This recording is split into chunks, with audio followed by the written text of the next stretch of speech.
manyaba malafia glamo kaka wajima konya do bona alanya nam nyesene ya shia ibe wona ha ya kaka majijina ko na poba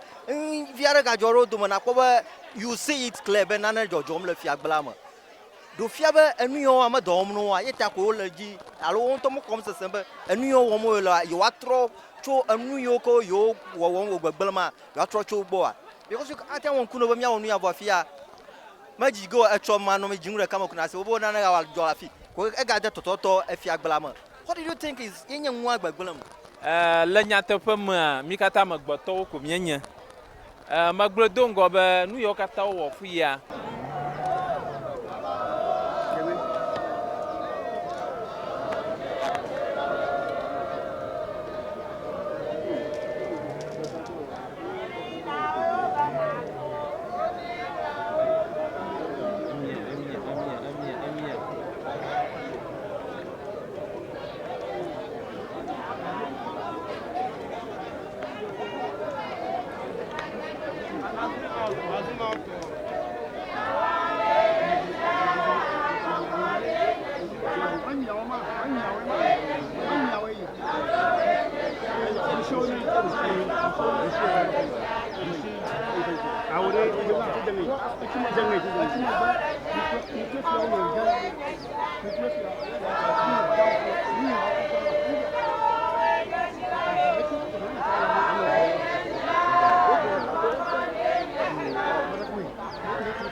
no nyabe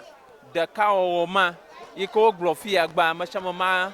akwede do na mo nu yo wo mi aglo be apa nu vanya nya ma hia ma va no nyabe afio na kaka fia agba nkaka va toko dora do na vo domia nchila klovo nya atenwa jo kaka to manya chenye be na jore la ko lani na jola ko lani na nwa jona na ma ahiamba wonto na ga ba nonyi achoda wonanu ali madron kujiba miawa miafiaga to bunya hotama klo adanlia agbele ba fiadudu pansa afia opa nsa ye pomba abubum la ngoloma ta aye va fia to bunya hotama klo adanlia ava shiji ta numa maga no anglo fiadu pamo agbako miadora mauna kperenu be ale o gblegba ajoya o ko gble kanle o ko gble a togbo ona kperenu be kanlama na wodo fiadu fu a ganyenye naje kperenu ha nuika o jaba fia na wo na dumavi nuika dumavi ho na wo na fia o wile de ka o ma akpe na jagba edo jina emelo patabo na bada nu yomo na ma jawagba edo nu yamana akpe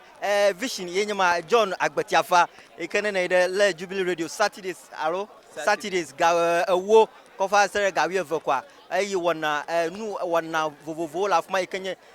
nu sosno kude ba konwo agbo nu ma wanya nu yiko wona le Jubilee Radio ara bia aro tokwa gara fuma na asro nu sosro gara la fuma akpe bena kolomido le egba pan kakwa enu ikama mihacho ashimo konyebe na subscribe to Everlove TV on YouTube.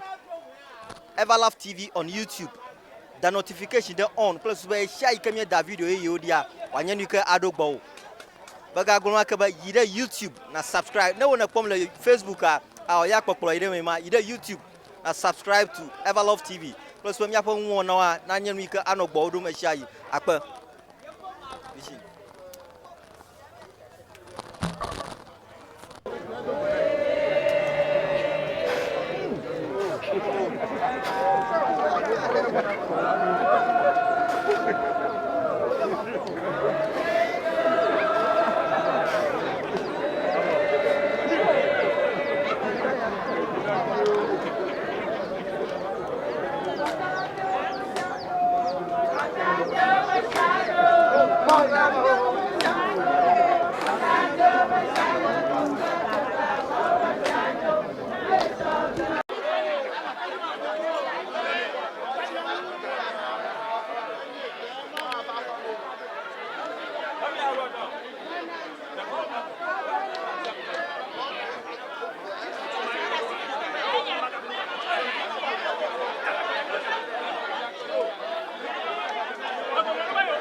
no nyabe de kawo ma iko glofi agba ma chama ma akwe de do na mo nu yo wo nya globe apa nu vanya nya ma hia ma va no nyabe afio na kaka fi agba nkaka va toko dora do na vo domia nchila klovo nya atenwa jo kaka to manya chenye ba na jore la ko lani na jola ko lani na nwa jona na ma ahiamba wonto na gaba nonyi achoda wonanu ali madon kujiba miawa miafiaga to bunya hotama kro adanlia agbole ba fiadudu pansa afia opa nsa ye pomba abubum la ngoloma ta aye vafia to bunya hotama kro adanlia avashiji ta numa magano anglo fiadu pamo agba ko miadora mauna kperenu be ale o glegba ajoya o ko gle kanle o ko gle a togbo una kperenu be kanlama na odo fiadu fu a ganyenye naje kperenu ha nu ika o jaba fia na wo na dumavi nu ika dumavi ho na wo na fia wo wila da ka o ma akpa bana jagba edo jina emelo patabo na bada nu yomo na ma jawagba edanu yamana akpa vision yenyama John Agbetiafa ekene na ide le Jubilee Radio Saturdays aro Saturdays ga ewo kofa sere ga wi evekwa ayi wona nu wona vovovo la fuma ekenye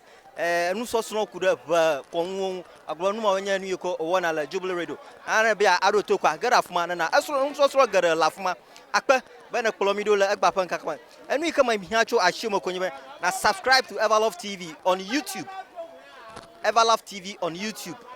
The notification they on plus we share ikame da video e yodia wanya nu ka adogbo baga gbonwa ka ba yide YouTube na subscribe na wona kom la Facebook a ya kpokporo ide ma yide YouTube na subscribe to Everlove TV plus we miapo nwo na nyenu ika anogbo odum ahia yi akpa